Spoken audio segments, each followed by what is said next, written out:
catching the replay of this webinar that I prepared for you.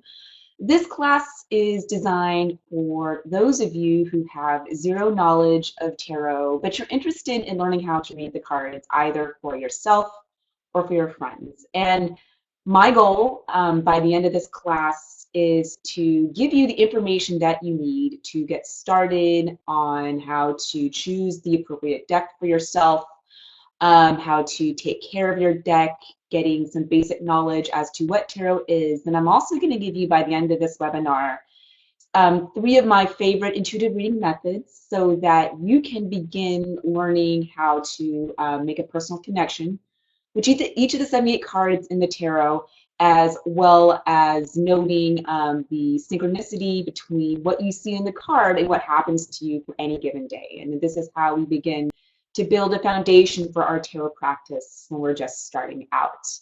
I'm just going to go ahead and introduce myself. My name is Vicki Wilson, and I have been reading as a professional tarot reader for the past 3 years now. I've been working with the tarot cards since I was 17, and I'm someone who is completely self-taught as a reader. It's my contention that it's possible for anyone to learn how to read the tarot cards. I don't think that you need a special gift of being psychic because everybody has their own intuition and everyone knows how to access this to some extent. The degree to which we can draw upon our intuition, of course, depends on our willingness to develop it and work with it. And like any kind of muscle that we exercise in our body, whether that be a physical muscle or our brain, these things take practice. So I'm here to give you the tools and the information that you need to know. And from this point onwards, after we end our session here today, it's up to you to take this information and to make what you will of it and to incorporate this into your own tarot practice. Let's go ahead and get started with today's agenda. And so what we're going to be covering in today's hour and a half class, 90-minute class, I'm going to start off by talking about what is tarot and what makes tarot unique from other card systems that are out there, like the Oracle decks or the Lenormand Oracle.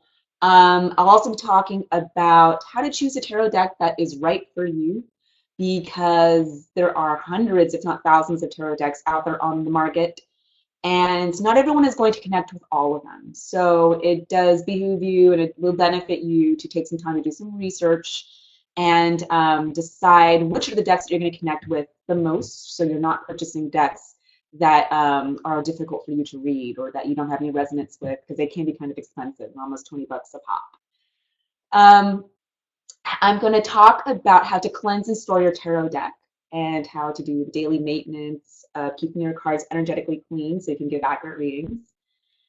How to keep your tarot journal. I know that there are tons and tons of tarot books out there in the market, as well as tarot classes out there in the market. But to build a strong personal rapport with the cards, I feel that the most important practice that you can do is keep a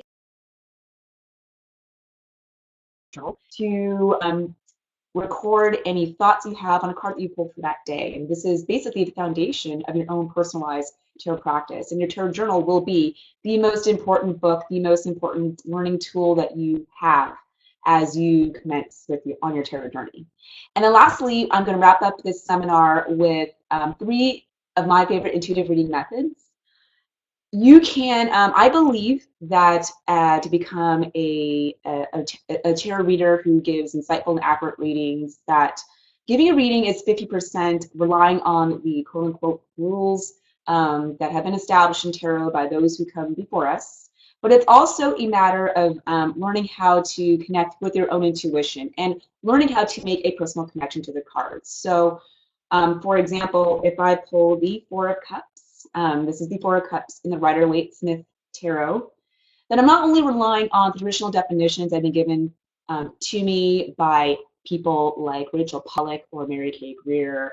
Those are the 2 primary readers or authors I've learned from during the course of my journey, but also to make a connection to my own experiences and something that happened to me on the day I pulled this card. So I'll be getting a little bit into that when I get to the card a day exercise. So let's start our talk by delving into a discussion as to what is tarot. Um, a lot of times I get students who come to me and they haven't, they've gotten a few readings before in the past from other people and other readers, but and they come to me under the impression that tarot is mainly like a fortune telling tool, a tool to predict the future. And of course, in our society, we have all kinds of stereotypes and representations of, the gypsy lady in her turban and her robes and her crystal ball, and she's like this psychic who's going to tell you, who's going to pull like the death card for you and give you this terrible prediction what's going to happen, the future is going to pan out. I come from the spiritual belief that that we all have the agency to decide where we're going to take our futures, and that free will is a very important part of my spiritual practice, because I do believe that in order to evolve as human beings and evolve as souls, that we need to make decisions for ourselves. So um, I will say that throughout this course, throughout this class, I won't be emphasizing fortune telling or this idea that the future is set in stone, that we can't change it, because I use tarot personally as a tool to unpack the present moment, as well as a tool to understand yourself better and to dig deep into your subconscious, so that you are aware of your light and your dark, your shadows and your consciousness and what you are aware of. Um, I think in psychology, it's been found that about 90% of our decision-making processes don't come from the conscious mind.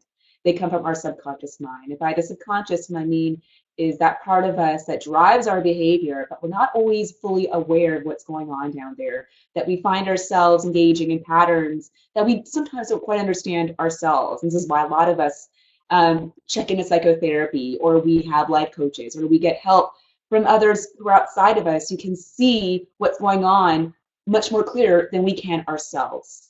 For me, tarot has been a tool to help me work with myself and to help me realize some things that I do that I may not always be aware of. So I use it primarily as a tool of psychological analysis. And whenever I look at a tarot card, I very much see a tarot card as somewhat similar to a Rorschach blot. Um, Rorschach blots were something that was developed, I think, in the early 1900s by a psychologist by the name of Hermann Rorschach. I think he was Hungarian or Austrian. And these are basically images of, like, just basically ink blots that were put onto a card or a piece of paper. And the psychologist would hold this ink blot up to a patient, and then the patient will then just read into whatever it is he or she sees. So tarot is used very similar to that. And whatever you see in an image, whatever you see in a card, is going to be a direct mirror of whatever is going on inside of you. So for example, on this slide, I have a picture of the Sun card. Some traditional meanings that about surrounding this card can be about revelation. The truth has come to light, and we see things for what they are. Um, uh, you can't hide anything under a noon sun. Notice how the sun in this card is positioned directly in the center of the sky. And I know one of the rules in photography, for any of you who are familiar with photography, if you're ever taking a portrait of somebody, you never take a portrait of them in the noon sun, because when the sun is hovering directly above you, all of the flaws on your face will be highlighted, your wrinkles and the bags of your eyes. What you want to do is you want to take a photograph during the magic hour, or when there's ambient lighting and when the sun is directly hitting you, and you'll get the best photograph that way. So the sun can be about exposing the truth, exposing things for what they are, seeing the good and bad situation. This card very much speaks to a sense of wholeness. You'll see one of the major symbols of this card is the sun itself, and it's a circle. So whenever we see circles in tarot as a symbol, that usually denotes a sense of beginning and ending and a sense of completion.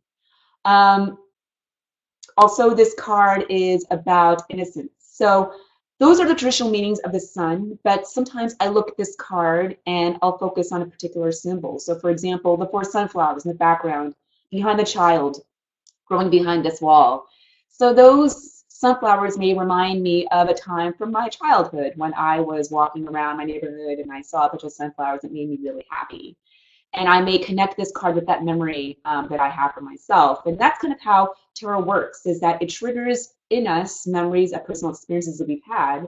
And as an intuitive reader, you will draw upon those experiences and begin to talk about them in a somewhat depersonalized way for your querent, so that they can relate to that card itself. And that's exactly how tarot reading works. So it's not so much important to memorize card meanings, to read a lot of books, although I will say reading books can definitely enhance your practice and help. But the most important thing to take away by the time we leave this class session is that it's very important to make the personal connection.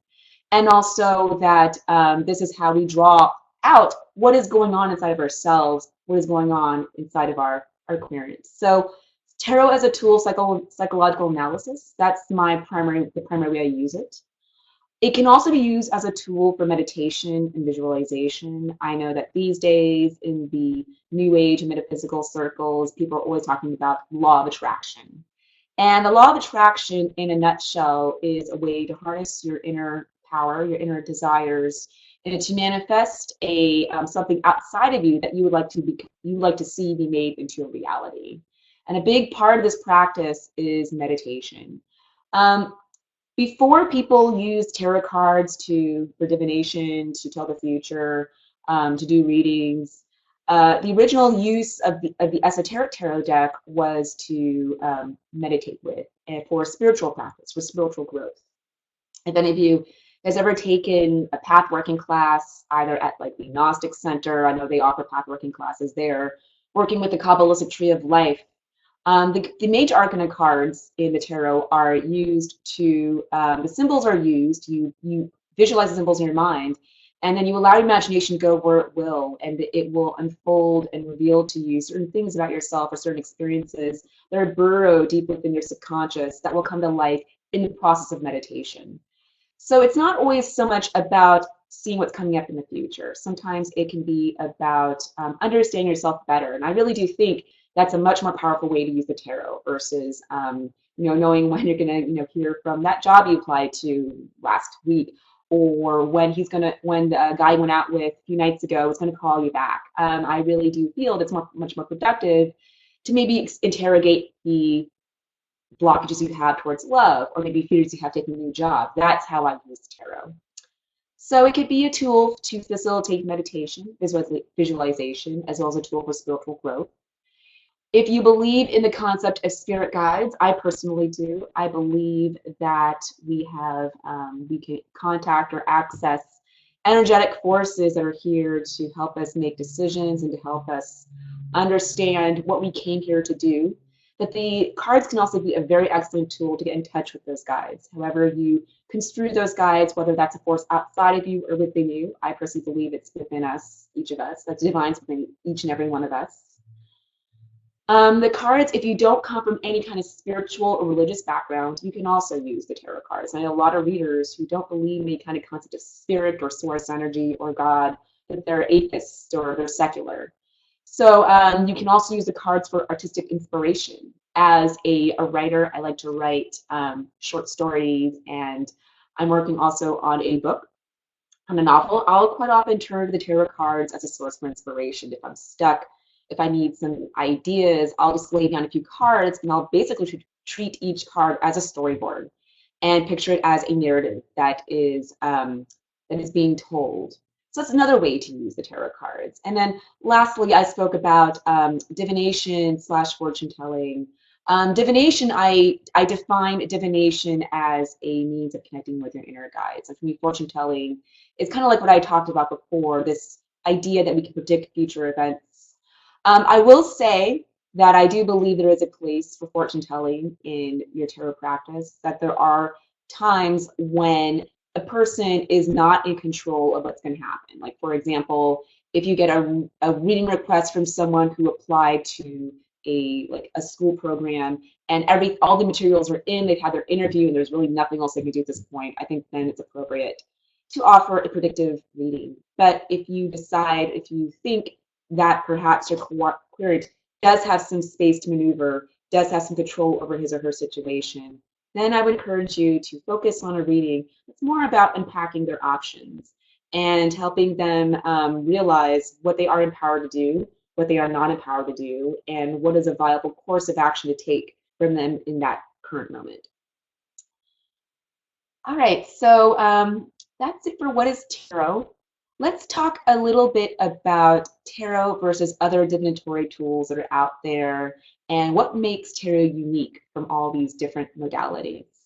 So as I mentioned before, tarot is not the only form of cartomancy that is available to us. If you go into any metaphysical shop or you log on to Amazon, you'll know there's hundreds of oracle decks that are out there, as well as the Lenormand cartomancy system, which just came into vogue, I think, like about 5 years ago. I read a little Lenormand myself.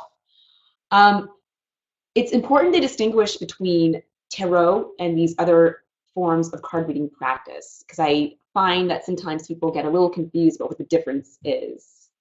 For me, the main thing that distinguishes tarot from oracle is the fact that tarot is very good at incorporating the idea of psychological archetypes.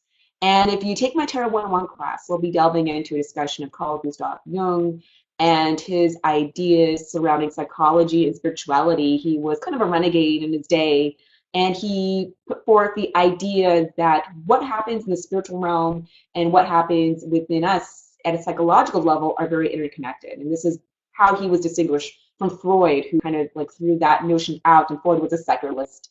He did not believe in God or any kind of spiritual connection. But it is from Carl Gustav Jung that we get the term synchronicity. And that's basically what happens when you give a tarot reading. Synchronicity is the interconnection between the divine realm and our physical realm. So it's believed in Hermetic philosophy, which is the underpinning of tarot, that what happens in the celestial realm up in the skies, like for instance in astrology, it's believed that the movement of the planets will affect our behavior here on Earth and will affect our moods and how we feel.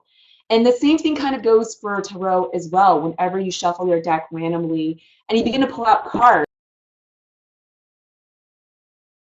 that's the between your energetic vibe that is inside of you, and that's being reflected in the physical act of pulling out cards and looking at these notions. So that is what makes tarot unique. That's the idea of synchronicity. And you know, the archetypes are very much encapsulated in the tarot deck.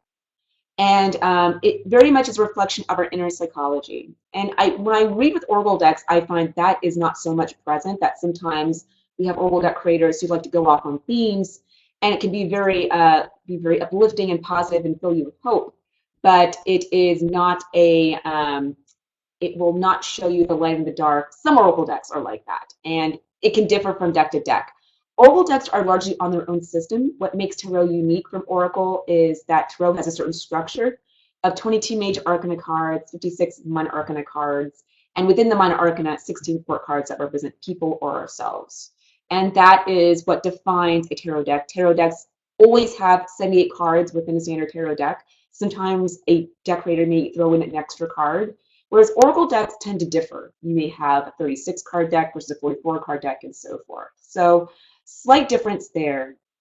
I also want to talk about some different other modalities that are out there. There's the runes. I have a picture of my runes in this picture. So runes and astrology are both systems that very much work with symbols. But keep in mind that tarot, people who gravitate towards tarot cards tend to be folks who are a little bit more visually orientated, tend to be folks whose imaginations are stimulated by imagery. And that's why I like the cards, because you can basically pull a card and go anywhere with it, depending on where your inspiration takes you.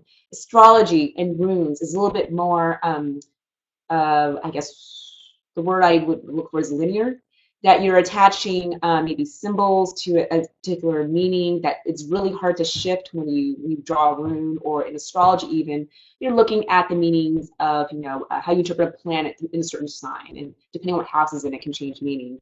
But it's a much more regimented, structured practice than tarot. And I find that tarot readers tend to be a little bit more intuitive than folks who read astrology charts.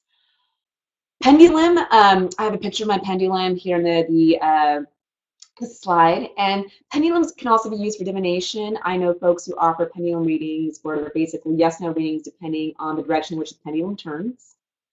Scrying is another method of divination that's used very much in Wiccan and magical circles, and this is a way to tap into your clairvoyance, your ability to see beyond what is your physical reality and tap into your imagination. And either with a crystal ball or a dark bowl filled with water, you can go ahead and look at the images that are in that in the glass or in the water by going to a trance state. And that takes some training. It also takes clairvoyant ability. We're all born with certain psychic gifts, and it's, you know, we begin to realize which gifts that we have that we're strongest in as we develop our intuition. So for those of you who are strong in seeing visions, you know, scrying may be something you might want to look into. Palmistry is the art of looking at palms and reading the lines and seeing the position in relationship to one another. And from here, you can tell, I believe, things about person's health or their personality characteristics.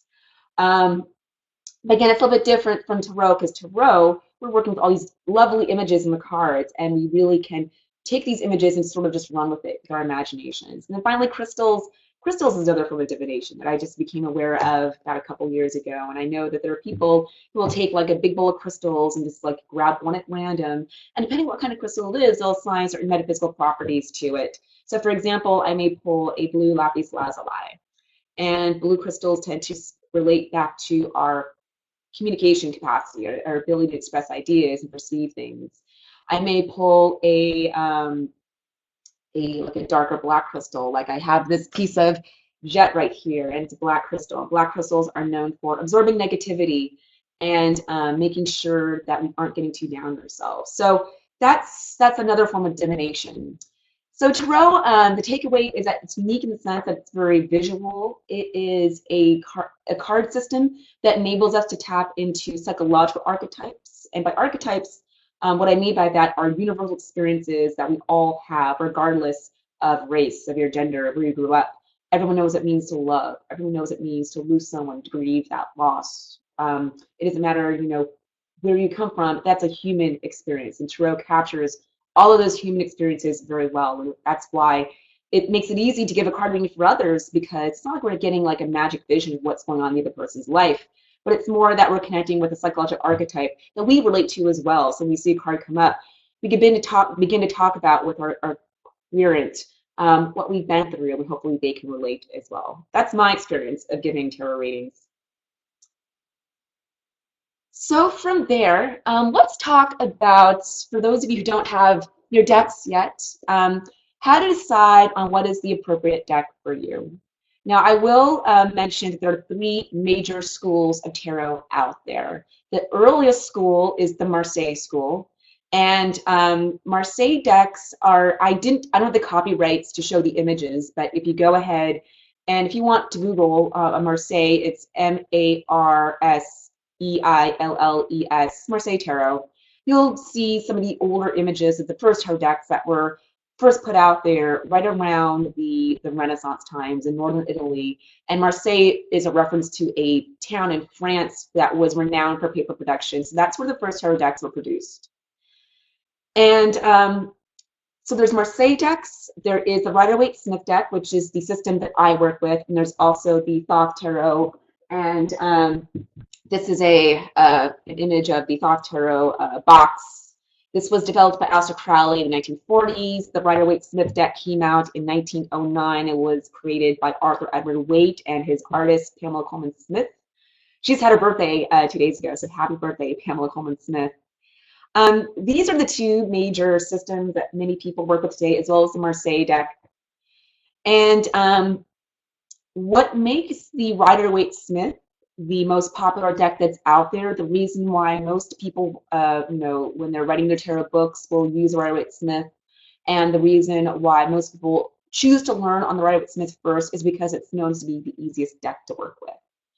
If you take a look at some Marseille images and you look at the cards, you might notice that sometimes all you see on the cards are like a pattern of circles, or an arrangement of bows, or an arrangement of like rods, you know, arranged in different sort of patterns. So there are no actual illustrated scenes that we see in these cards. They are difficult to interpret, especially for a newbie, because it forces you to rely on your knowledge of the four elements. The four elements in Hermetic philosophy, it is believed our physical world is comprised of fire, water, air, and earth. And the four elements is also very much embedded in tarot. If you take my Tarot 101 class with me, we'll talk about that and how each of the four elements is assigned to a suit in the major arcana and how we interpret fire cards versus water cards, swords cards, as well, air cards, as well as earth cards. But the Marseille deck requires you to know very well the four elements as well as numerology. You combine those two things to come up with the interpretation.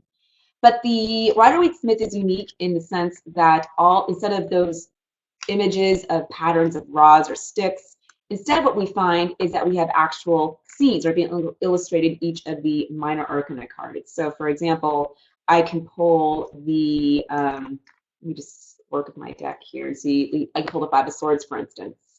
And I see a scene of, there's a man in the foreground, and it looks like we have two people in the background who are sort of like walking away from him. And we can see that there is a sense of humiliation, of loss, of having lost a battle maybe. And that's exactly what this card speaks to. So when you're working with the Rider-Waite-Smith deck, the artwork is very simple. I find it to be very clear. I very much enjoy how it's very rich in symbology. And also the fact that all of the scenes, all the cards are completely illustrated, so it's easy for us to discern what's going on. Reading tarot is not really difficult. It does not involve memorization at all, because all you need to do is just, put your thinking process aside and look at the image and describe what you see and how the scene makes you feel. And from there, that is going to be the most accurate interpretation you give to any card. So, I pull the Five of Swords and I see a scene of humiliation, and I may go back to times where I've lost certain battles with people, or I, wasn't able to convince someone to come to my side, and it has this feeling of the Five of Swords. That's exactly how a card reading works. So many people turn to the Rider-Waite-Smith deck because it's easy to read. And so my recommendation as you begin your tarot journey is to go with a Rider-Waite-Smith deck, or to go with a deck that is a Rider-Waite-Smith clone. If you learn the Rider-Waite-Smith system, you're going to find that you'll be able to read about, I'd say, 60 to 70% of all the decks out there on the market, because most tarot decks are based on the Rider-Waite-Smith. Some are based on the Marseille. I know that there's a tarot card company called Los Scarabeo, and every single card deck they put out, it's mainly a Rider-Waite-Smith, not a Marseille, based on the Marseille. So I find those cards a little bit more difficult to read because I'm not familiar with that system. And then the third major school is the Thoth deck. You'll find a few cards, tarot card decks out there that are based on the Thoth deck. And the Thoth deck is, it is also illustrated. However, I find personally that the artwork is very detailed. It's beautiful. This is the Prince of Swords. This is the Eight of Wands, the Six of Cups. So this is a deck that requires you to have a lot of knowledge of mythology, Babylonian, Egyptian mythology, something that Aleister Crowley, the deck creator, was very into. And I will say that sometimes, because if I compare and contrast the artwork, for instance, between the Rider-Waite-Smith and the Thoth Tarot, you'll notice that this deck is a lot more detailed. There's a lot more stuff that's going on, whereas I feel the images in the Rider-Waite-Smith are a lot more clear. So that's why I like this deck better. However, I am learning how to read the Thoth Tarot. It's a slightly different system, but you will have to become familiar with the Book of Thoth, which is the companion book that Crowley wrote for this deck. And that book, I will say, can be pretty cryptic if you've ever tried to read it. A lot of people will take classes with people who are already experts in the Thoth Tarot to get a different person's, like not a lay person, but a regular person's interpretation to break it down. Because I will say that Crowley was not the most straightforward, direct person when it came to describing what's going on in this card. So that's the reason why it's a little bit more difficult to learn this deck. So my personal recommendation, go with the Rider-Waite-Smith. Some Recommendations for Rider-Waite-Smith clones, you can look at the Universal Weight Tarot, Golden Universal Tarot, the Radiant Rider-Waite, the Robin Wood Tarot, the Hanson Roberts Tarot. And these are all, the artwork is slightly different, but it's all touching on the same scenes and same themes. Reviews, because there are thousands of decks out there. The first site that I'm going to direct you to is Eclectic Tarot. You can go ahead and just Google Eclectic Tarot into your search engine, and it will bring up, that should be the first site that comes up. It's eclectictarot.net, I believe, is the address. And there you will find reviews as well as images for pretty much every single deck out there. Another good place to go is janetboyer.com. Janet Boyer is a tarot reader and deck creator who lives out in Pennsylvania, and I like to go to her site because she's given very well thought out, very candid, honest reviews. Her impressions of certain tarot decks are out there. So if you go to her website, you'll find reviews for, I think, hundreds of tarot decks. So those are good resources for you to use. I will say that not everybody connects with the Rider-Waite-Smith. I know a lot of readers who don't resonate with the artwork. And if artwork is important to you, you may find that you pull a card from the Rider-Waite-Smith and there's no resonance, there's no connection, like nothing comes to mind. So you don't have to learn the Rider-Waite-Smith. It's only the deck that the vast majority of people do learn on. But if you don't feel a connection when you work with this deck, then I would recommend moving on to a new deck. So what can we do? What are some tips for choosing the right deck for you if you find the Rider-Waite-Smith is just not your cup of tea? Well, determine what is important to you, because I know that I use this deck because artwork is not so important to me. What's important to me is that I can get like a clear read on the symbols, and that I just like how the colors are very, nothing really blends in one another. It's just very clear cut. And for me, it's very solid. And sometimes I read with decks where the artwork is just lovely. It's way more sophisticated and beautiful than what I'd seen a typical Rider-Waite-Smith deck, but for whatever reason, I can't read it. But some other people can. So determine what's important to you. Do you need good artwork? Do you like borders or do you not like borders? I know me personally, I prefer to read borderless decks because I don't like the interruption when I'm reading a spread of the actual border that's there.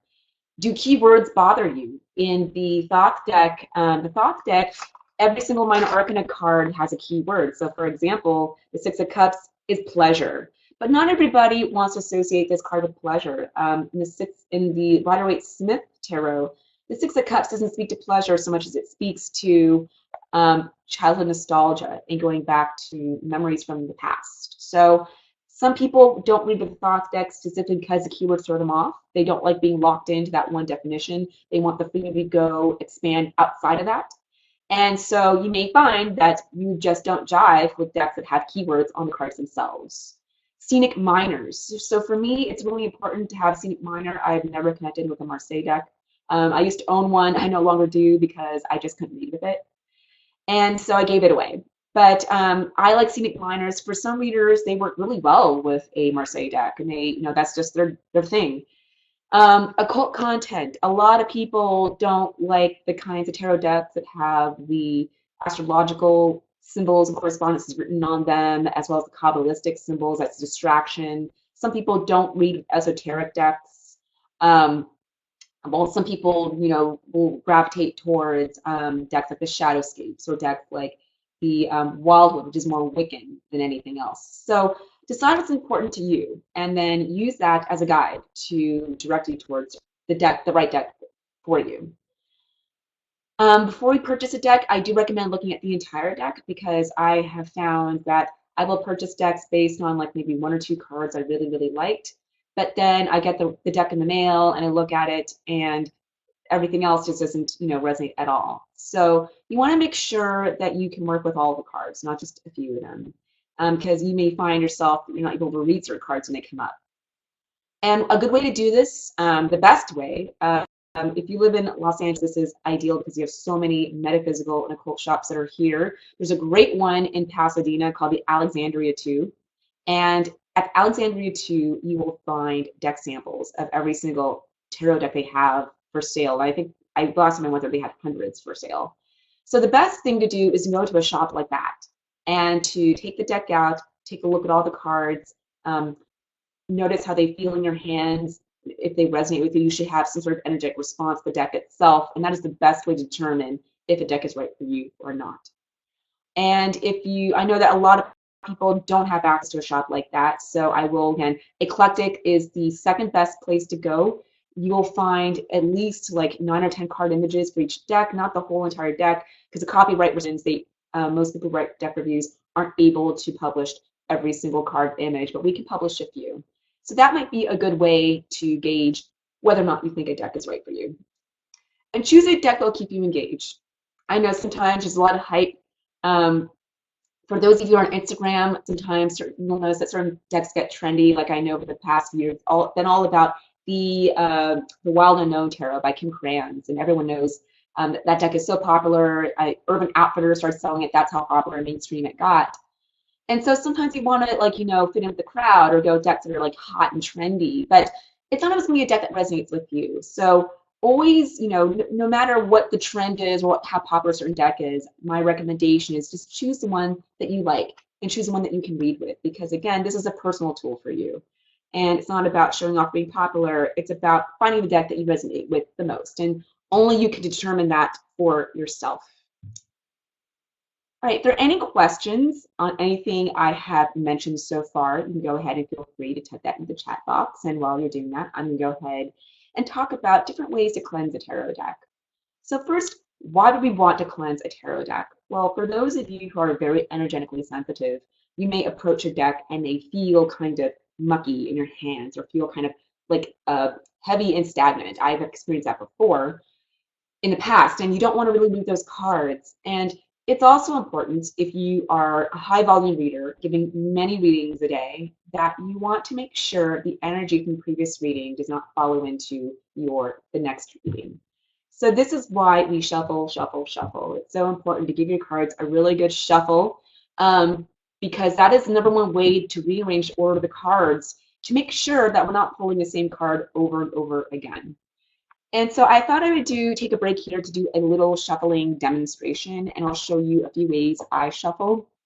And I'm gonna go ahead and turn my camera down towards my table right here, and then you can see my deck of cards and my reading cloth. So when I first started reading tarot, what I used to do to shuffle the cards was I would just shuffle casino style. So that's basically splitting the card in roughly half and then putting the bottom of the deck onto the surface, and then holding your thumbs over one of the corners and just lightly rippling like this and allowing the cards to alternate into one another, and then just push them together. And this is a really good way to shuffle because it's very thorough.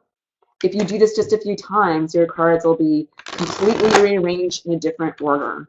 And so this is the pro of this method is that it's completely thorough. But the drawback to this method is if you do this a lot and you give a lot of readings, it's a lot of wear and tear in your deck. You'll find the edges get worn off, and after a while, your deck will actually warp.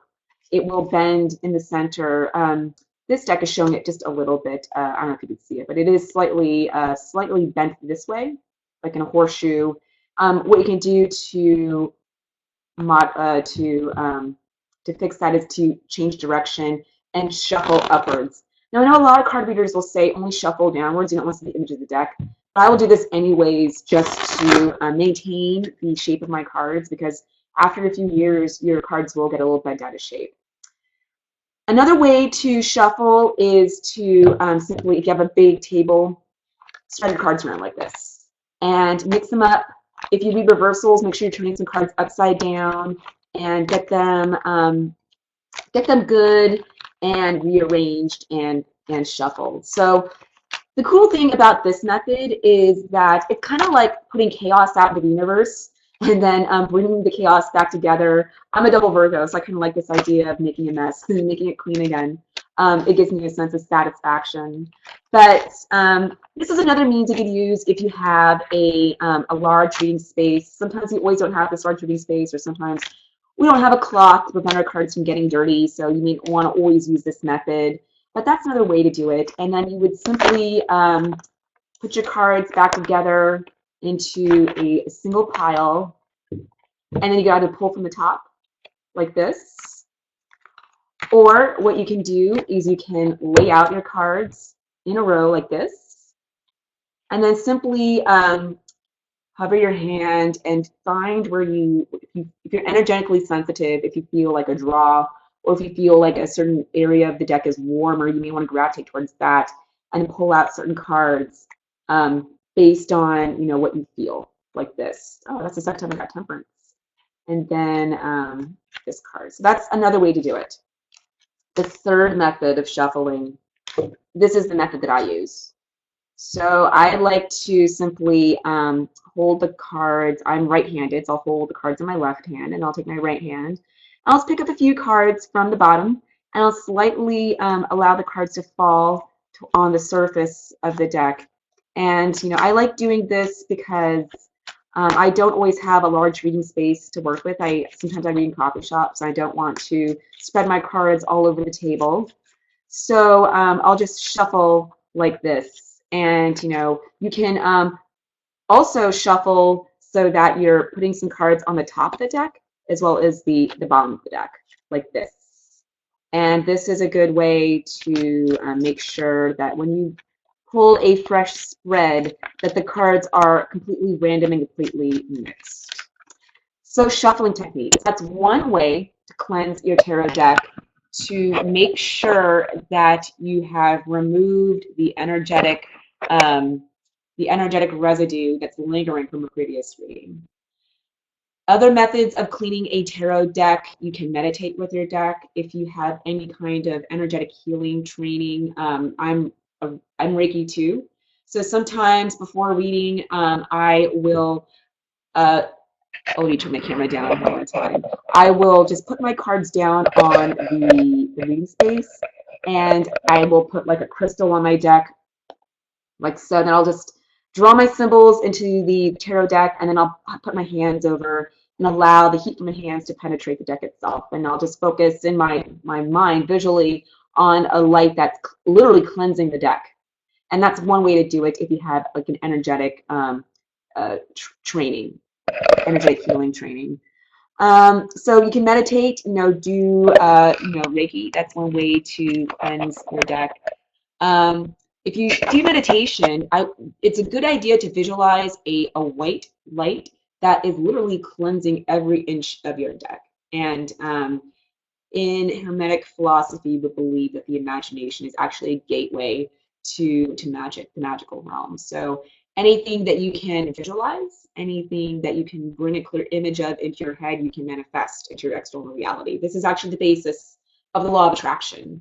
So the same works with tarot. You can totally visualize in your head a cleansing ritual that will energetically clear your deck, and then you'll be able to read from that point onwards.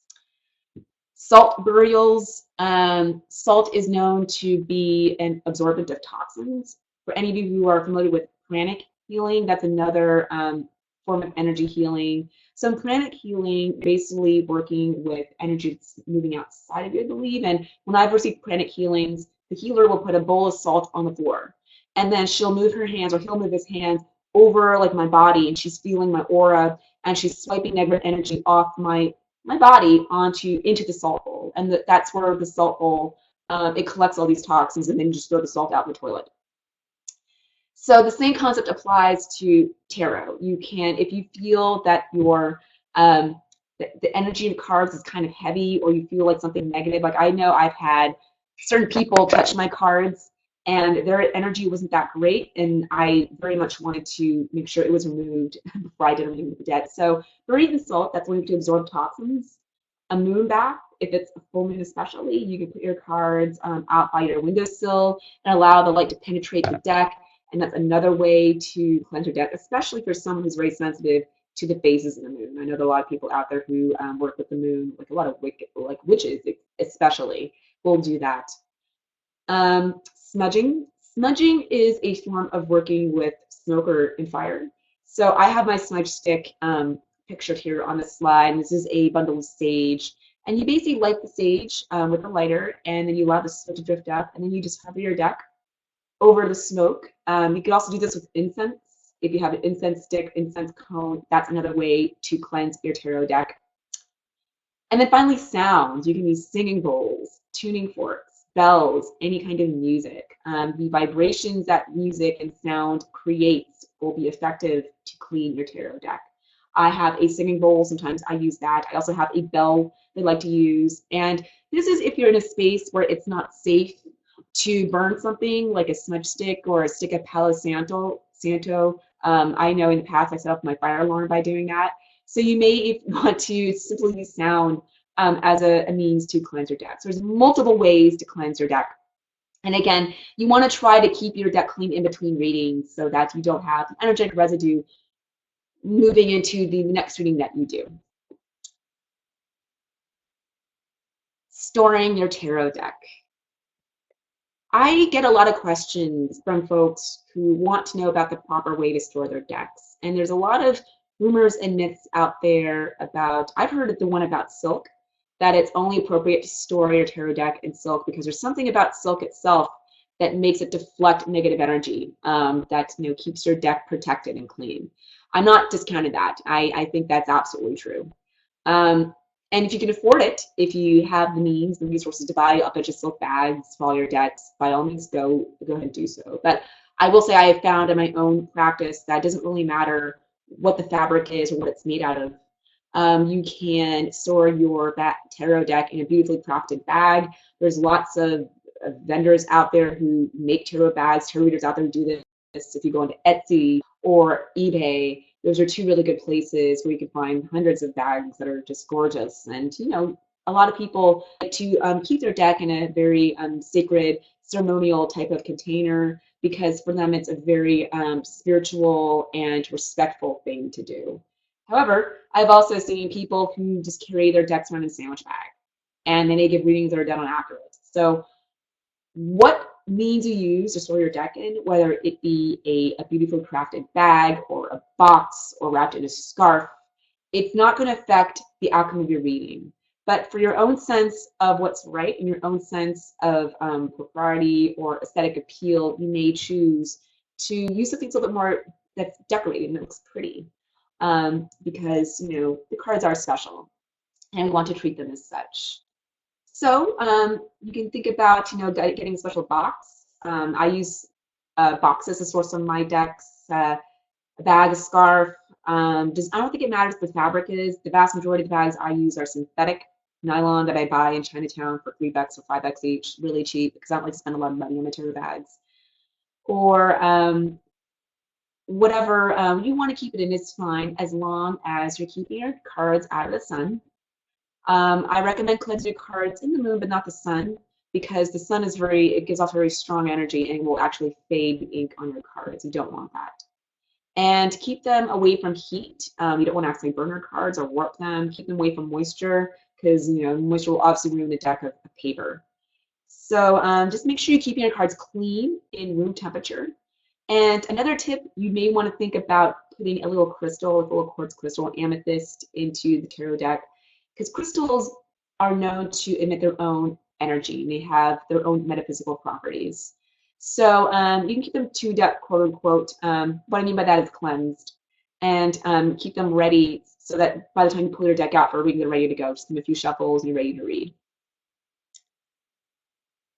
All right, let's move on. Keeping your tarot journal. So I mentioned earlier that the most important learning tool that you are going to have throughout your tarot practice is your own personalized journal. And when you think about what a journal does, the journal is a highly personal book. It records our personal thoughts, our experiences, and quite often we don't want other people reading our journal. It's a very private thing to do. So, and this is why it's so important, because it's our innermost thoughts. And again, we're connecting tarot cards to our innermost thoughts. So let me first talk about some of the materials or some of the things that you can use as a journal, and then I'll talk about a daily journal practice for you to use after you leave this class. So journals can be made out of almost anything. I tend to use bound notebooks like the ones I have pictured here. Those are a couple of my tarot journals. I have about 20 journals so far from my my practice of doing a card a day throughout the course of my lifetime. I use about one a year. And it can be a bound notebook. It can be very decorated and pretty. My go-to place to purchase tarot journals is like Marshall's or Ross, because you can find very affordable journals there that are very pretty that didn't sell at the department store, and you can buy one there for like $3 or $4. So that's what I tend to do. Or I go to like Urban Outfitters during their clearance sale, and they have some pretty journals there as well. Or you just use a regular spiral notebook. That will work as well, which you can easily decorate on your own. If you just go into YouTube, you'll find tons of videos on how to decorate a spiral notebook. A bound journal. This is, or not a bound journal, but actually a 3-ring binder and loose leaf notebook paper journal. That's actually a really good idea. I never really did that myself. I would just put everything into a bound journal. But the beauty of a bound journal, I do have a binder that I use to collect notes for my Tarot 101 class, and it looks like this. If you take my Tarot 101 class with me at Omen Garden, you will receive a binder like this with dividers in it and paper. And this is good because in the age of the internet, when there are so many people blogging about tarot and writing their own thoughts about tarot, if you like a post that you enjoyed reading and you want to keep it, simply print it out, punch 3 holes in it, and put it in your binder. And a binder is really good because you can build on this over time. Unlike, me and my 20 journals that are like all scattered all over the place, you have everything in one place. So I will say this is a highly recommended thing that I never did in my tarot practice, but if you want to start off doing this, it's probably a great idea. You can get dividers for your binder, and you can divide, you can have a special section for, let's say, my notes on the major arcana. The minor arcana could be a special section, and then my notes on the court cards. What are my thoughts on the aces? That's a different section. Tarot spreads. If you create lots of tarot spreads, make that a different section and put all those in one place. You can talk about, you could make a special divider for other people's thoughts. Like if you saw, again, an article on the internet that you saw that you really enjoyed, put it there. If you're working on the connections between astrology and tarot, maybe you want to put a special section binder for that.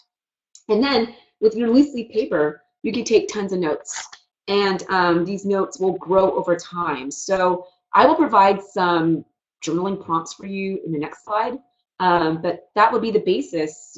This is the most important tool that you can have in your learning journey.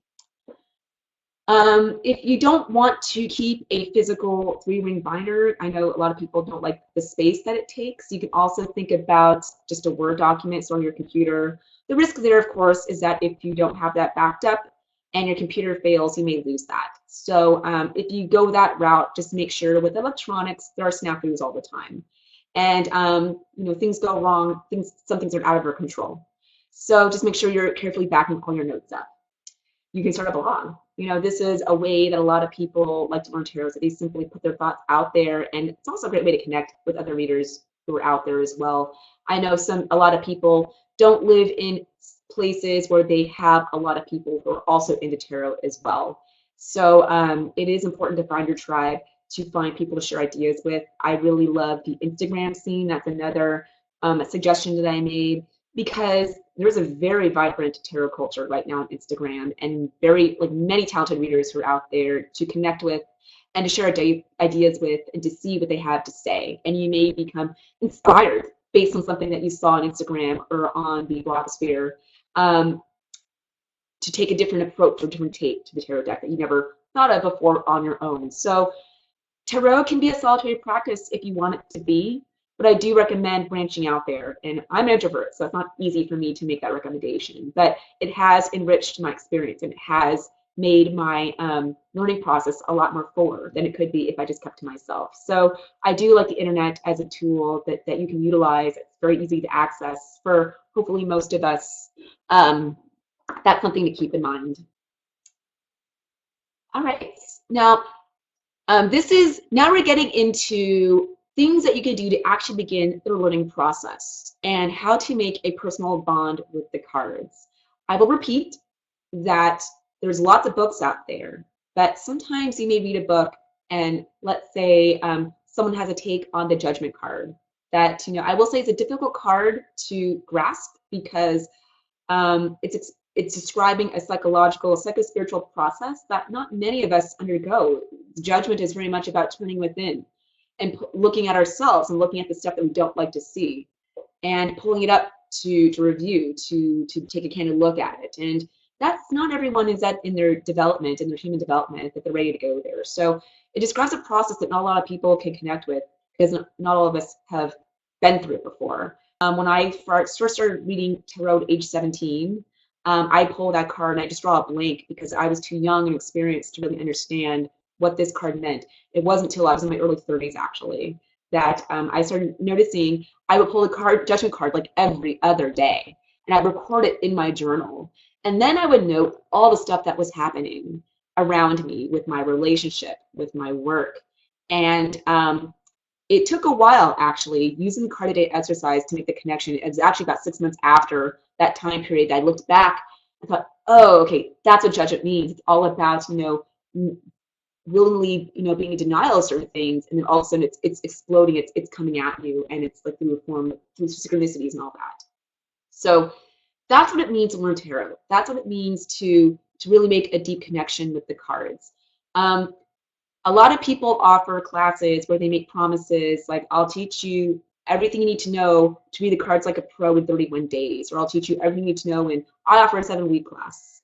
And after a period of studying tarot, like, a few months, you will get a basic sense of what the cards mean. But I am a firm believer that to know in depth, to be able to connect with the cards at a very profound level, that it takes years of practice. So don't beat yourself up if you, after, taking a tarot course or reading one book, that you've done this and you still can't read the cards, because I will say for me, it took about, about 3 or 4 years, reading tarot, practicing on and off. I didn't do it on a daily basis when I first started. It took me a while to get to a point where I could read without the help of a book.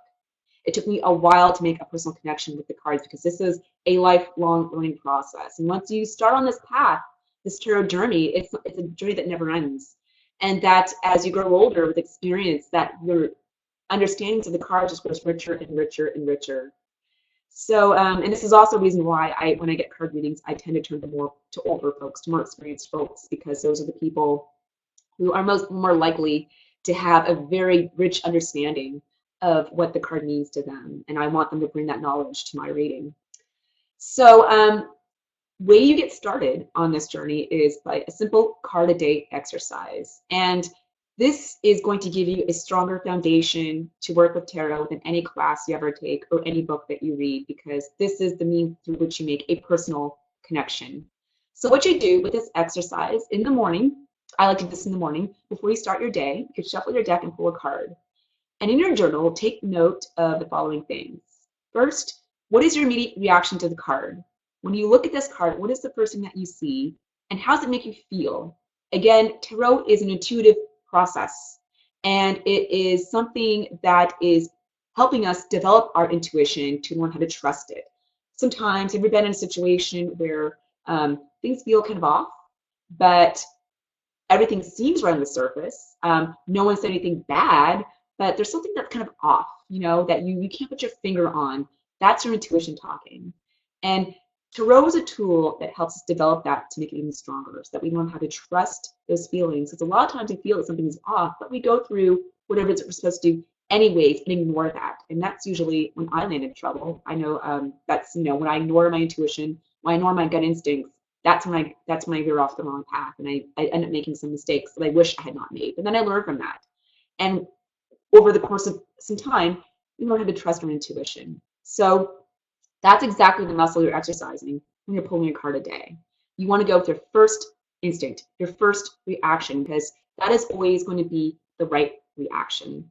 Another anecdote. So when I was in high school, I was privileged enough to take a SAT prep course, like the Princeton Review, one of those types of classes.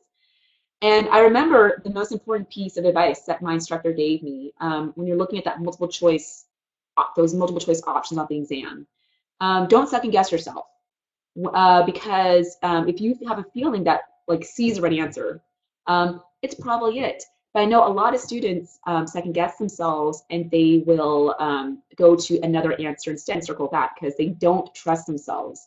Now, I'm 37 now, I'm no longer in high school, and now I work for the Educational Testing Service. And I don't score SAT tests, I actually score AP government exams. And I will say, when I'm reading those exams, I will notice students cross something off their score sheet, cross something off their answer, their booklet, and write something else. But the first answer was correct, not the second one they wrote down. And had they gone for their first instinct, they would have gotten the full points. So this is what it means to trust your intuition. Your gut is always going to lead you in the right direction. Learn how to trust it. And the same goes for tarot cards. The first reaction you get, the first thing you see, that is going to be the meaning that card has for you. So write down your immediate reaction to the card. Scan the card. What colors or symbols stand out to you first? So the star card is the one that I have on this slide. I may focus on the 7 stars hovering in the sky, or I may focus on the big yellow star in the middle of the sky. Maybe I see the naked woman, and this becomes for me a card about being comfortable in your own skin. Or I notice that she's pouring water onto the ground and into this little pond, and it's about healing and soothing. Or I may focus on the star itself, and that becomes a card about guidance and finding your way out of a dark situation. There's multiple meanings we can bring to the star card. There's at least 5 or 6 of them, traditionally speaking. The symbols and colors that stand out to you first are going to clue you into the meaning to go with. So just write down at the beginning of your practice what symbols stand out first, and then ask yourself, do those symbols or colors have any personal significance to me? So maybe I see the little jug that she's holding in both of her hands, and it reminds me of a vase that my Aunt Gladys gave to me when I was 20 years old. And I may want to go back to that memory, and what did that vase mean to me? Who was my Aunt Gladys to me? That is going to bring in a personalized experience of the star card, the meaning it has for you, versus what you could ever read in a book.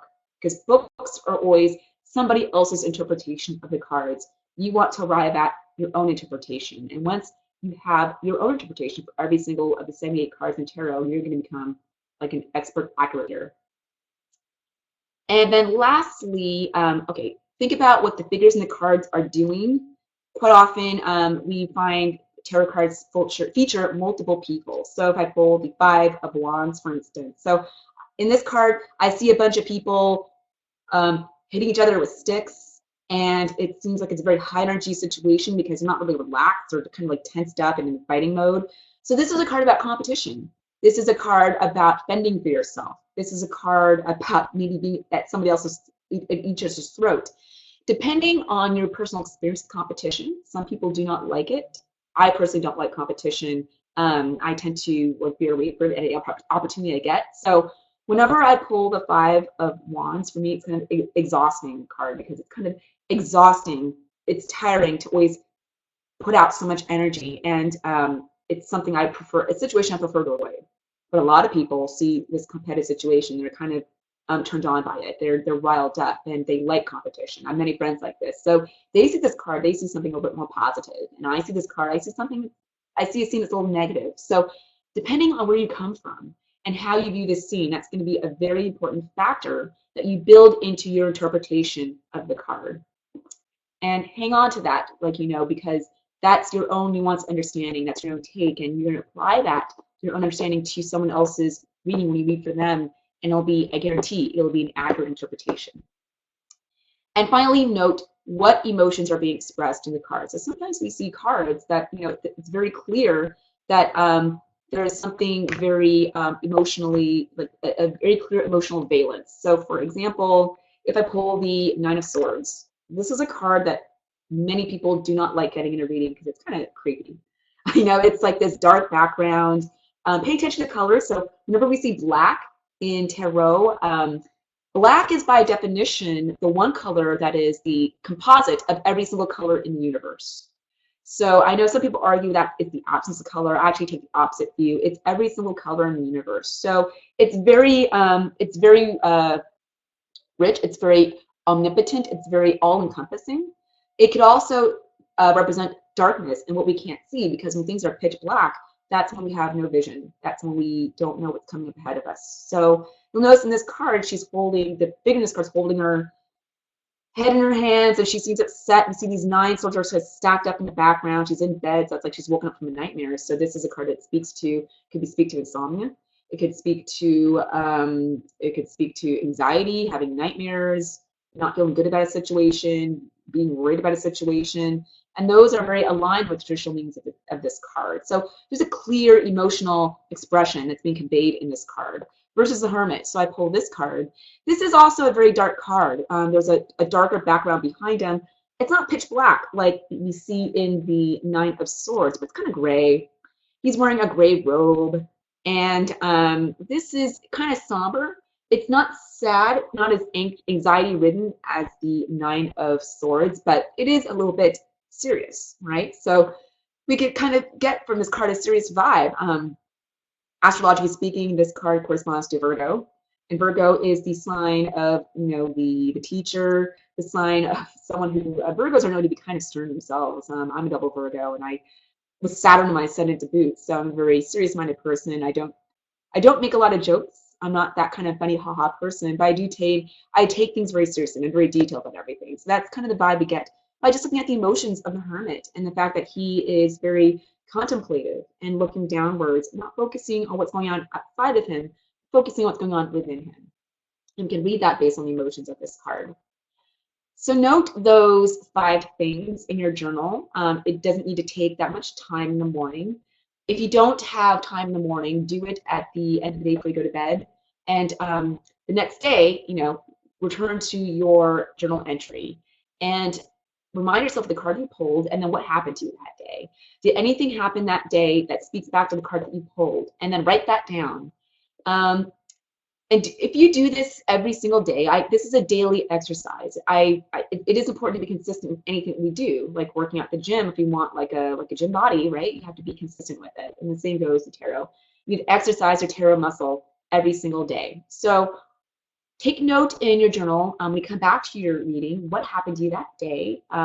Any event that happened that seems significant, write that down. Even if it doesn't seem to resonate at first with the card that you pulled, write it down anyways, because you may find a pattern emerges after you do this for several months and you look back on your notes. You may notice certain patterns. You may notice that, during the month of April, it seemed I was pulling the Sun card a lot for whatever reason. And what happened that month that would trigger that response. That's important to be aware of.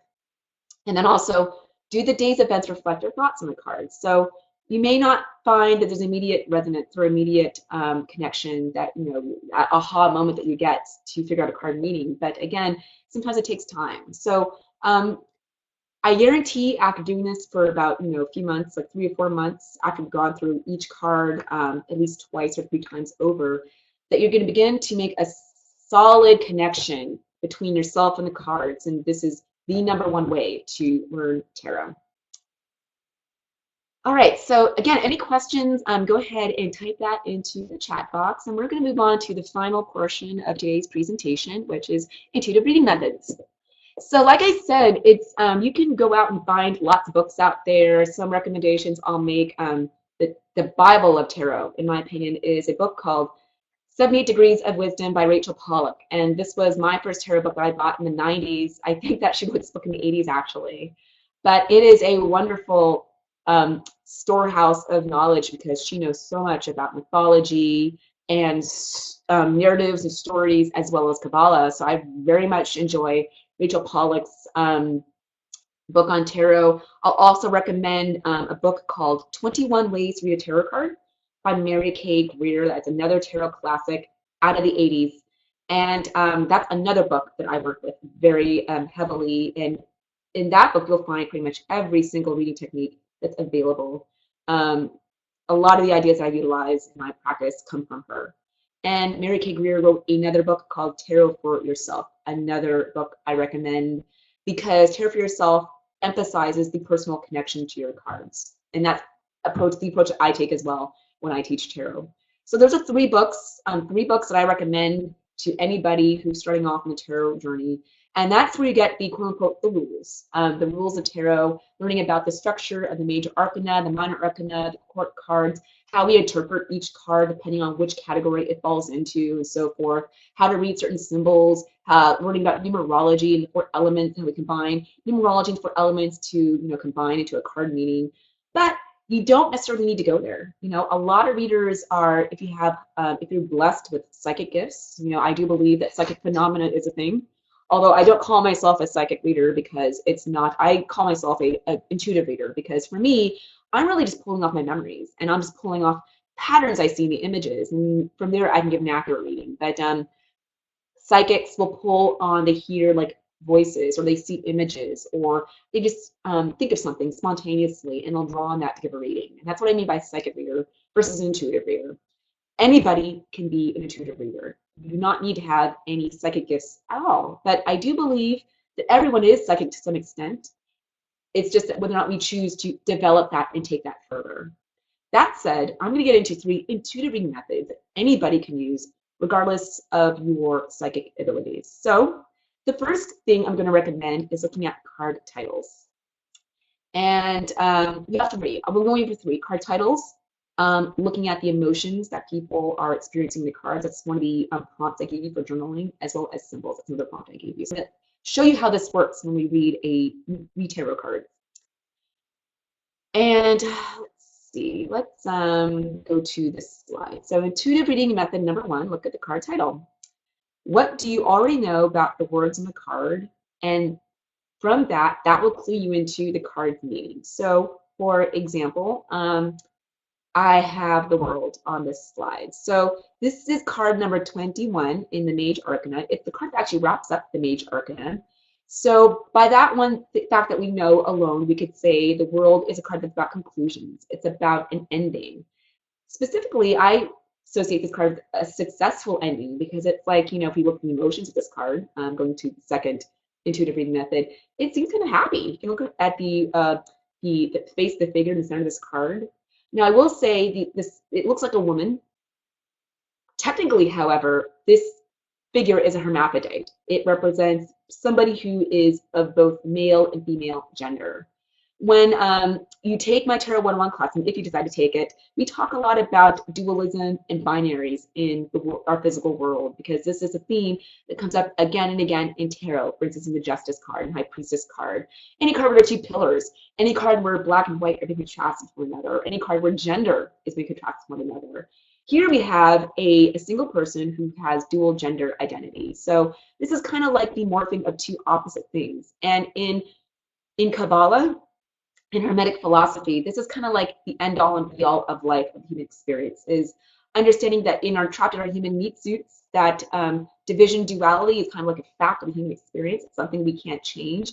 And as human beings, we're always going to construe and understand that we are different from other people, that there's myself and my husband, there's myself and my mom, and myself and my best friend, and we're different people as individuals. But tarot is a uniting factor. And the lesson that we get from the tarot is that we are all one.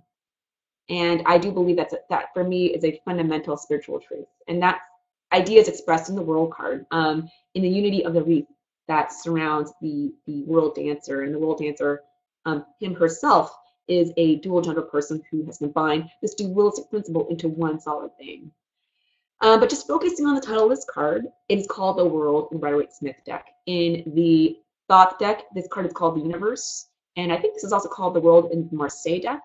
But depending on the deck you're working with, the creator who made that deck is going to choose his or her own word to go with that. So just focusing on the world, what do you think of when someone says the world, right? Well, the world is like the opposite of locality. It's the opposite of where your specific location. So I'm in Los Angeles. That's a specific locality. But we move from locality to the global, because when we talk about the world, it's not just talking about localities. It's talking about a multiplicity of localities, all the localities that exist on planet Earth. So when we think about global, what does it mean to be global? You may want to bring in ideas about multiculturalism and difference, or emphasizing the fact that we have different cultural orientations, but at the end of the day, we're all human beings and we all experience the same thing.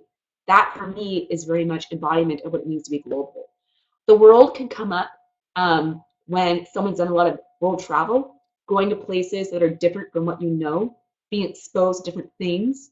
Um, that can be wrapped up in the world, having a sense of cosmopolitan awareness that it's not just about what happens in your little bubble. It's, there's other things going on outside of you. That's a global perspective.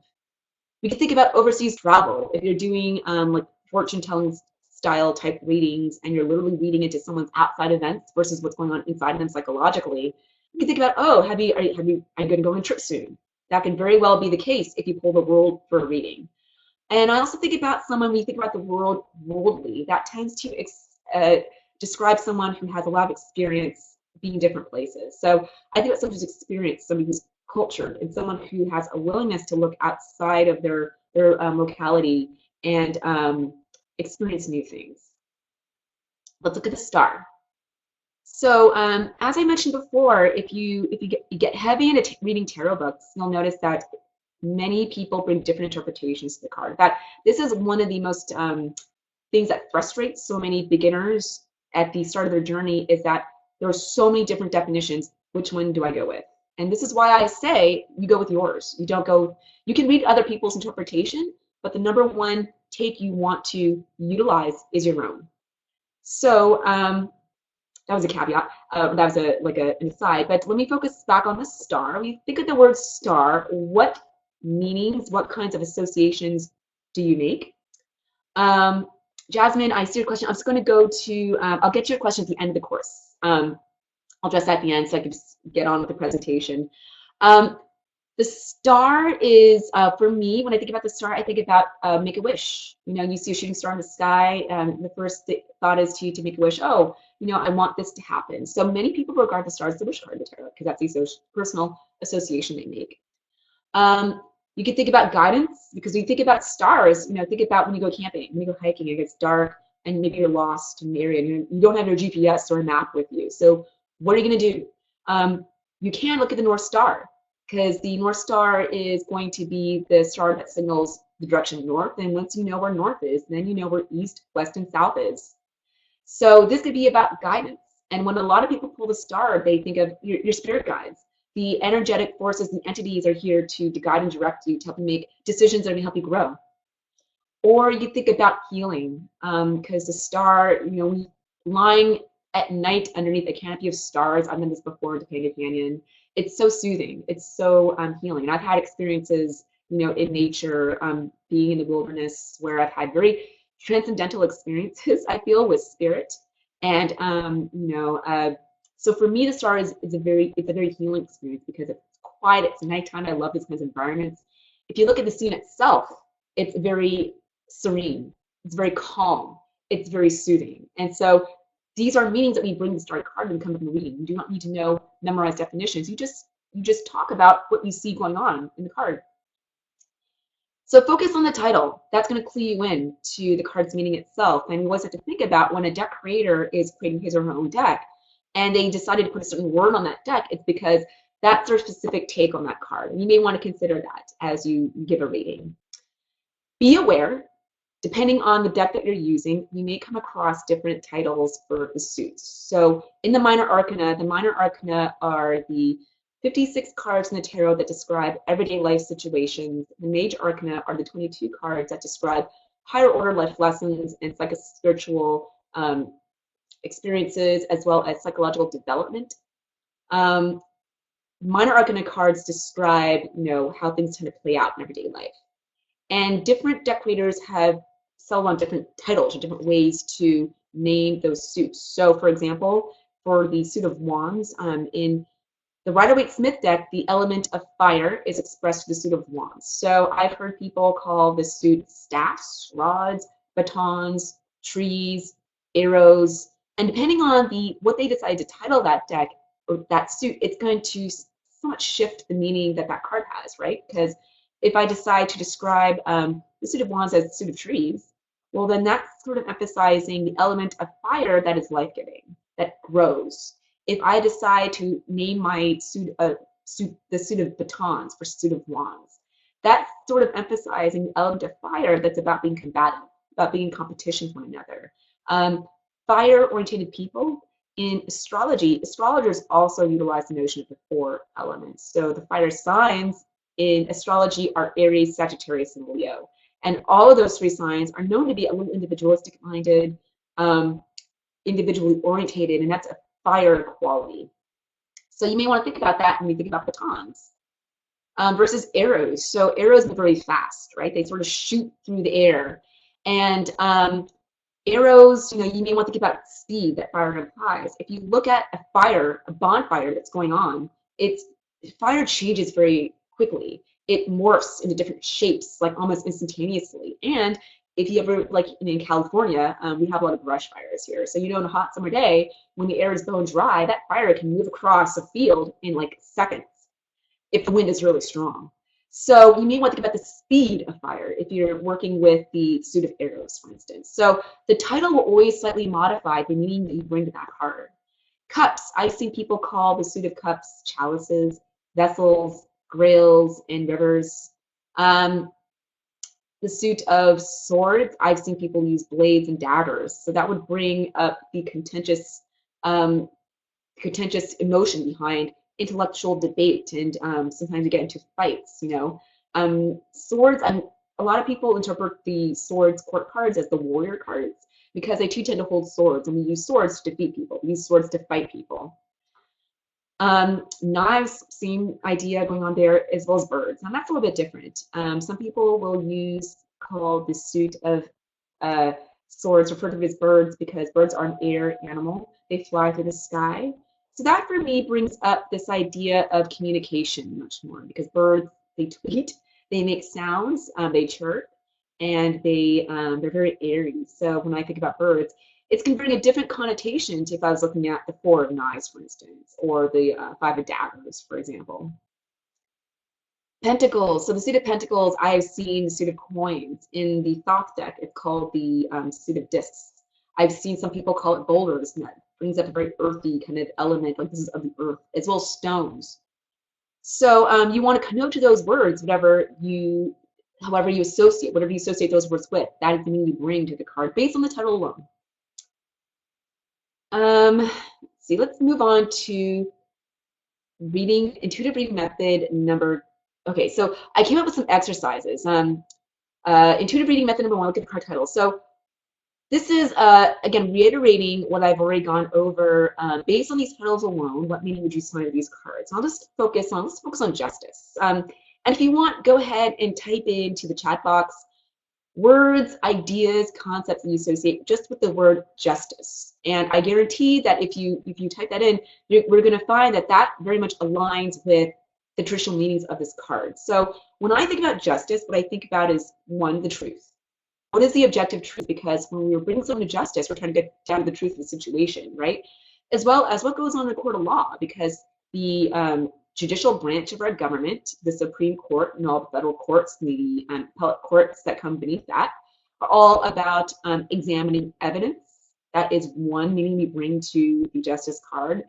Justice can be very much about getting a balanced point of view. It's not just about what I think, it's about what somebody else thinks as well. Astrologically speaking, I do not get into astrology and tarot 101. I save that for another course. But this card is associated with the sun of Libra. And for those of you who know a lot of Libras, you'll notice that the one characteristic a Libra has is they're very indecisive, specifically because they want to get everybody's take on a situation before they make a decision. Because their number one objective for a Libra is to be fair. And that's exactly what the Justice card represents, is a sense of fairness. So getting multiple voices at the table to reach before you make a decision about what to do. I had a Libra boss once when I was a research analyst back in the day, and he was great. Because before he made a decision for the unit, for the department, he'd always ask all of his employees, hey, what do you think? What's your idea? How would this affect you if I made a decision this way? He always wanted to know what was going on. And that's exactly what justice is about. So think about the word justice. It's about getting to the truth of the matter. It's about being objective. And it's about throwing your personal biases out the window to focus on what's going on in front of you. The magician. So you can think about, what a magician does. If the magician conjures into your head that somebody does card tricks, like when you go to the Magic Castle in Hollywood, for instance, and that place is renowned for their magicians, and they do all kinds of crazy card tricks and like sleight of hand illusions. So one of the archetypes that the magician brings up is the trickster archetype. Somebody who causes you to see something or think something that is not really there. And that's a meaning we bring to the magician sometimes. Beware of what you see, because what you see on the surface is not reflective of the truth behind the situation. That's a way to use title to connote a meaning to the magician card. And finally, the fool. What does it mean to be a fool? So when we use the word fool in society, we usually think about someone who doesn't think very hard about decisions they're going to make. It's not really very well out. I'll send you the replay, so you'll have a chance to finish up this presentation. But thank you for being here.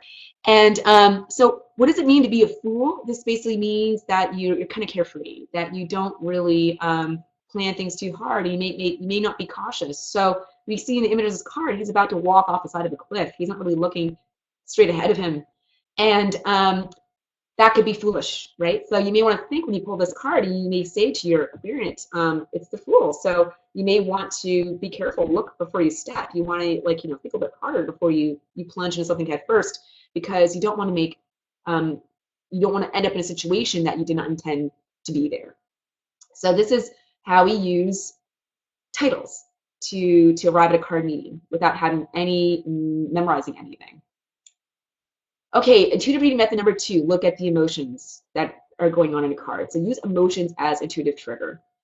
So this is part of why I ask you to pull a card a day and always focus on emotions and what do you feel when you look at a card. So what emotions do you sense in the card? That's a very important thing to keep in mind when you bring it to a card reading. Do you perceive these emotions as specific figures and facial expressions, or given in a given scene as a whole? And which cards showcase certain emotions? So a good exercise to do at home is to write down certain emotions and then go through your tarot deck and pull out the cards that make you feel those emotions. So when I see sadness, for instance, I think of these cards. I think of the Ten of Swords, I think of the Ace of Cups reversed, and I think of the Five of Cups.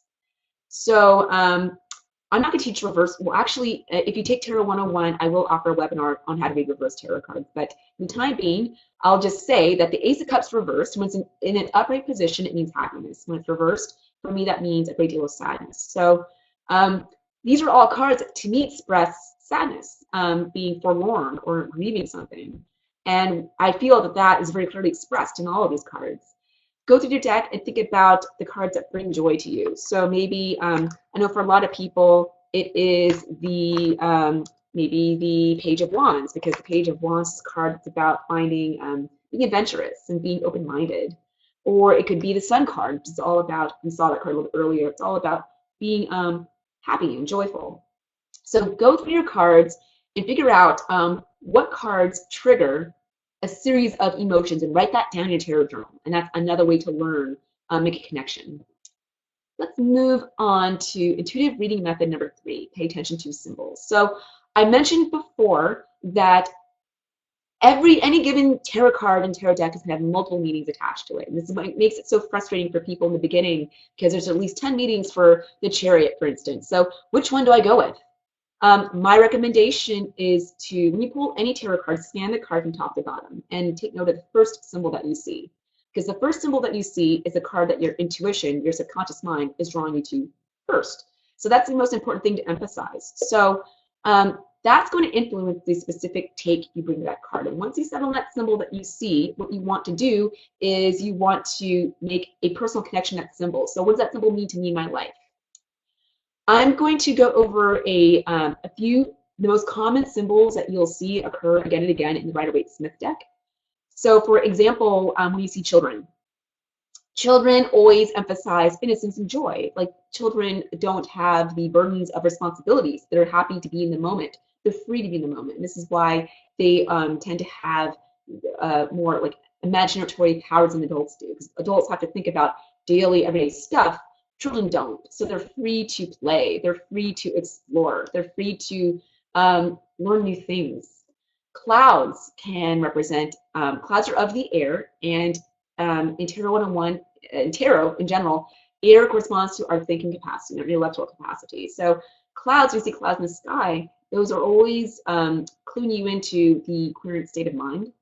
So when you see a cloudy sky, that is usually about confusion. When you see a clear sky, that's going to be about mental clarity. Crowns are about, they're symbols of ego. Crowns are things that we wear in our head. So they usually denote authority figures, like a king or a queen. You can tell who they are because they're wearing a crown. Or they can denote the ego. The tower is a card where you see a crown coming off the actual building, right? And it's actually right here on the little, I made a slide of, you see a crown in the second square here. So that's actually from the tower card itself. So that kind of, symbolically in that card, it represents a doing away of the ego and tearing down the foundations on which we have built our ego.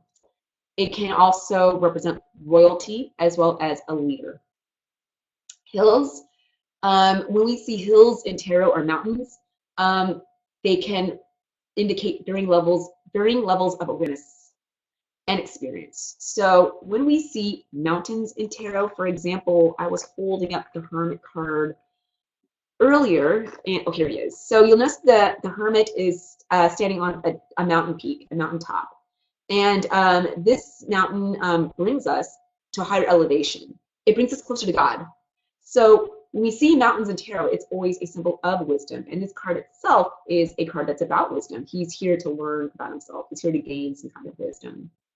When hills are lower, that sort of indicates a place where you're like more down to the ground. So that can indicate a consciousness that's not so spiritually orientated, not so orientated towards the cosmos. And you can also think about, I put a picture of a mountain here at the very last square. That actually comes from the Lovers card. And this is like a volcano type mountain that stands in between the two lovers. So when I think about that, I actually don't go towards experience. I go more towards the explosive nature of a couple's passion, their sexual passion, because that's what two lovers should have between them.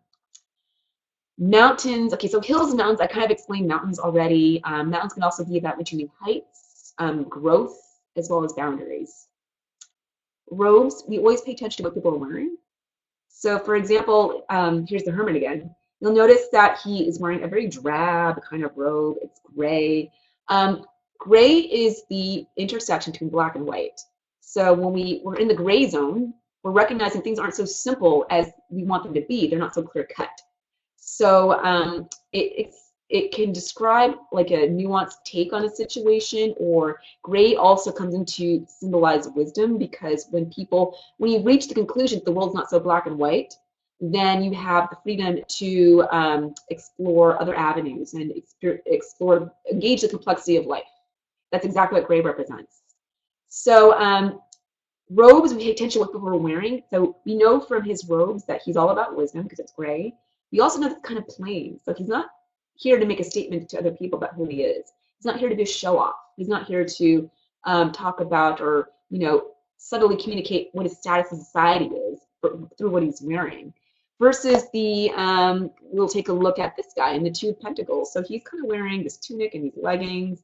He's kind of dressed like a commoner. He's kind of dressed like this ordinary everyday dude. And that's the take that we get from this guy. And of course that makes sense, because in Two of Pentacles, it's describing an everyday situation of actually multitasking and being able to balance all our balls in the air and balance multiple responsibilities. If I go to let's see, let me pull the High Priestess. So she's wearing a slightly more decorative apparel, and she has this blue robe, which is a symbol of her intuition and her wisdom.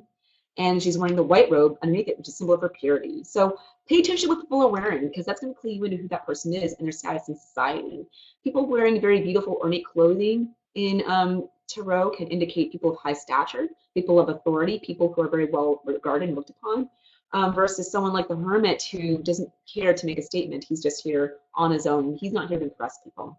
We know that through his clothing. Thrones tend to denote leadership. So I was holding up the High Priestess earlier.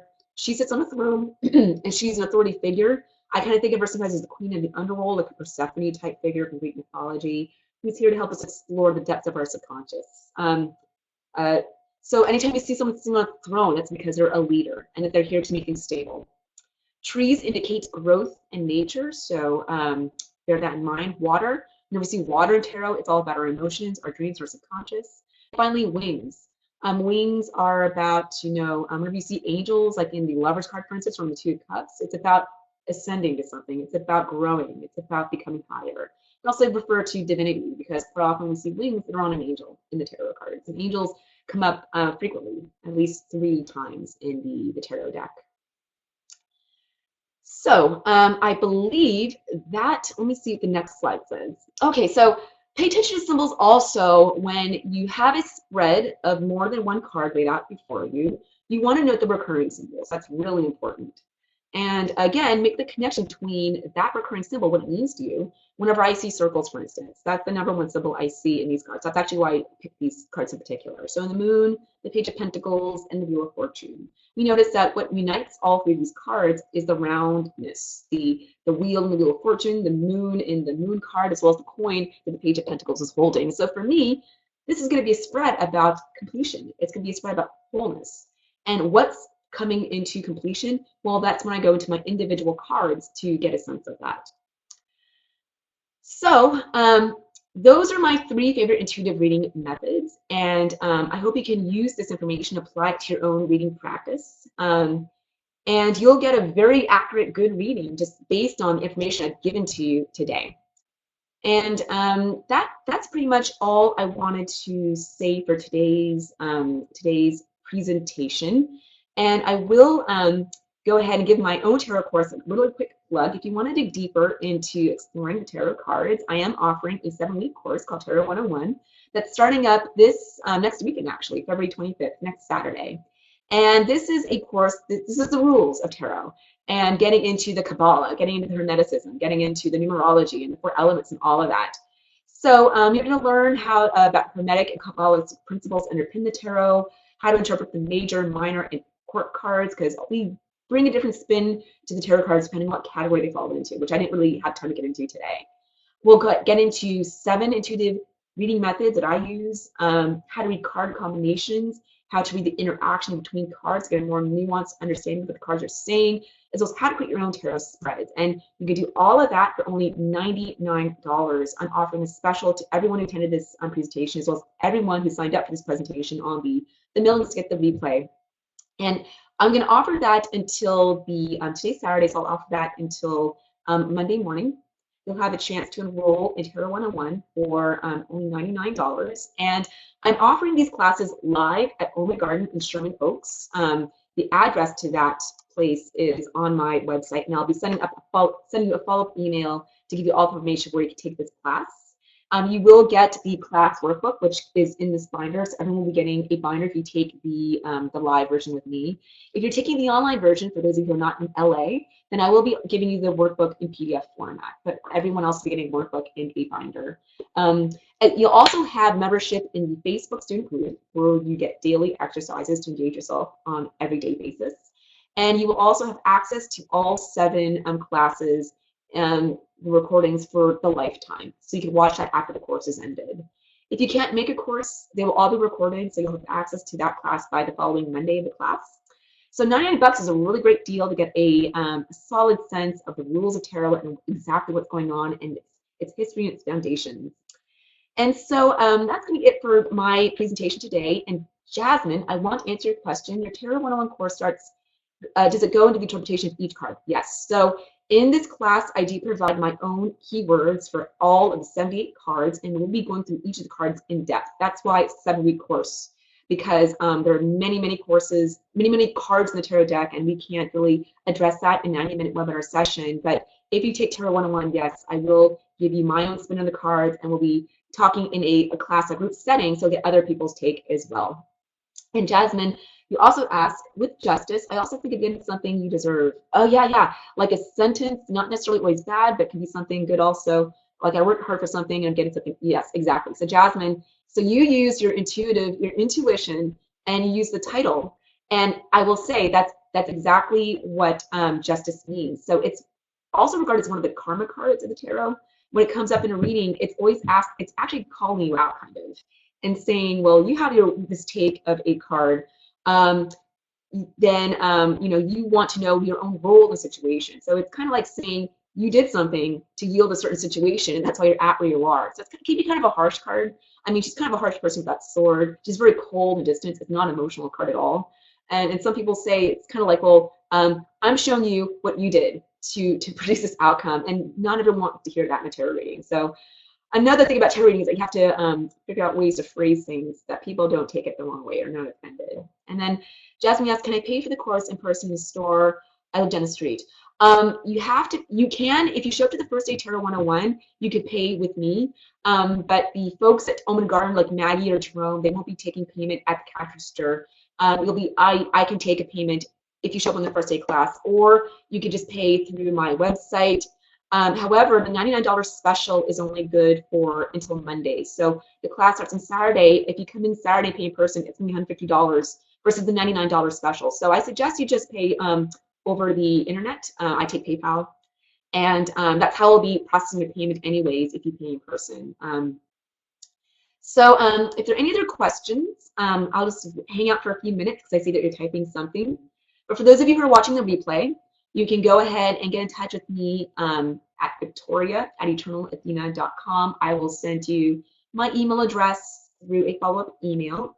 So you can ask any questions that you have about this webinar and any material that I shared with you today in class. And Jasmine, thank you so much for joining me. I'm really happy to have you here. And Jasmine, I'll be sending you a replay of this course by tomorrow morning for sure. And that's it for me. I wish everybody a wonderful weekend. And if you're in Los Angeles, please stay dry. And I do hope to see some of you in my Tarot 101 class. It's going to be a really good one. So I do encourage you to consider it. And with that, I'm going to log out. And have a good one, guys. Bye-bye.